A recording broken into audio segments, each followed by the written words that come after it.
Hi, Clint Coons here with Anderson Business Advisors, and in this segment, I'm going to discuss the basic flipping structure.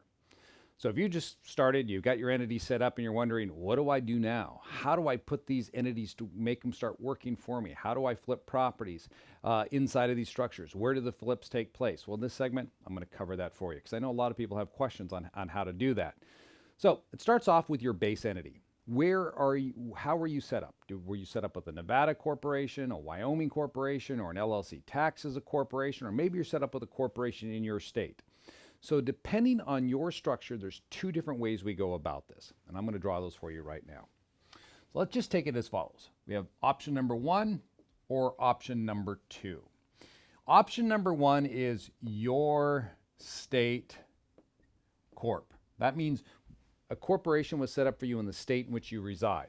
So in this option, you would set up your corporation. Let's say I live here in Georgia, so I have a Georgia Corp, and it's set up to buy and sell property in Georgia. That's fine. So in that case, you have your Georgia Corp. You would take all deals in the name of your Georgia Corporation. So you see a property that you want to buy, you would buy it in your Georgia Corp's name, flip it, rehab it, the way it works, make some money. Now, if you want asset protection, meaning that you're going to go out there and you're going to take your Georgia corporation, you're going to build some brand recognition, that is, you're going to be advertising, then you may want to consider protecting your brand. Now, I deal with a lot of flippers, and this is something that comes up over time, that as they do more deals, they're putting their name out there, the name of their company, and they don't want to risk the name of their company, or they don't want to risk one deal going bad and it takes down their entire business and all the other deals they have going on. Because maybe you start off with one to begin with, but then you're up to two properties or maybe three properties you have going on at one time. Remember, one deal goes south, you lose everything.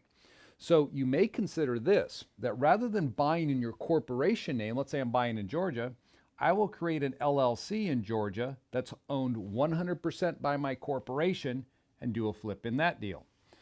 Then for my second deal, I'll have another LLC that I've created, set up for that second flip that I'm working on.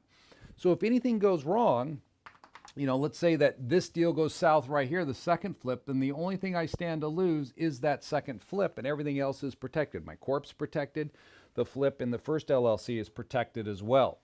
So many times what I've done with my own deals when I was flipping, I created multiple LLCs all owned by my flipping corporation. So they were just boxes just sitting there waiting to take title to property like this. And then when I would do a flip in an LLC and I'd make some money, maybe I'd do one more in there, not too many, but I would shut it down. Okay, I'd dissolve it out with the Secretary of State. And the reason being is I don't want to be in the middle of a flip 3 years from now and somebody comes back and sues me for something that occurred 3 years earlier, because it could seriously disrupt my business. But by dissolving the limited liability company, you're making it go away, because people would say, oh, he's out of business, that LLC is no longer working. So that's something you can consider if you have a corporation set up in the state where you're doing your flips. Now, other people have set up different strategies. Okay, so let's assume that you live in, we'll say Georgia. We'll stick with Georgia again. We live in Georgia, and you opted to go with this strategy. You went with a Wyoming or Nevada corporation. Now, this Wyoming or Nevada corporation is not going to do business in Georgia, because if we bring it into Georgia, then we're going to lose the benefits of anonymity and asset protection that state provides us. So in order for us to flip in Georgia, what we have to do is we establish a limited liability company in Georgia that is owned 100% by this Nevada entity. This LLC is where the flips will take place. And so this is a Georgia LLC. Now you own this down here and you're managing this one up here. It looks very similar to this structure over here, does it not? Here we had a Georgia Corp doing the deals with the LLCs. Here we have a Wyoming Corp or Nevada Corp doing the deals with the LLCs. It's the same difference, but in this case, this company was registered in Georgia. In this case, it's registered in Wyoming or Nevada. The reason we did this is that in this situation, you wanted the advantage of the laws that Nevada and Wyoming offer when it comes to asset protection and anonymity. You did not want your information to be available to the general public. So when you're creating it on this side, and again, creating those LLCs, let's just say you wanted to do another deal and you wanted to do this one in New Mexico, then you would create a New Mexico LLC for that New Mexico flip. I would flip it in that New Mexico LLC. Once the deal's done, I would just shut this thing down and then go out there and say you're going to do a deal in Florida. Create a Florida LLC like this and do a deal in Florida. And after you've done that one deal, shut it down. I mean, if you're using our unlimited limited liability company package, we will create as many LLCs as you want for that one flat fee. Take advantage of it. Utilize it for this manner. Do a deal, shut it down. Do a deal, shut it down. It cuts off all your liability. I think it's a great strategy. It works rather well for people who are looking to compartmentalize any risk. So that's how you would run the Nevada side. This is how you run the state-specific side over here. One thing also to consider on this side, you know, many of you are in the situation where you have or you're going to be setting up a Wyoming LLC for holding purposes to protect your assets. You know, your cash should be down inside of here right now. Your investments should be held in that Wyoming LLC.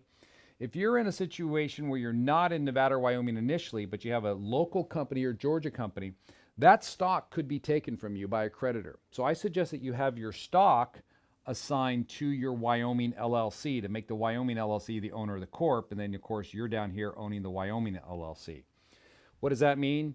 Well, I, Clint Coons, hereby assign the stock in my corporation to XYZ Wyoming LLC. That's all you would do.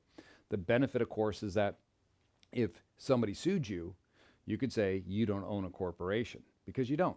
It's your LLC that owns the corporation.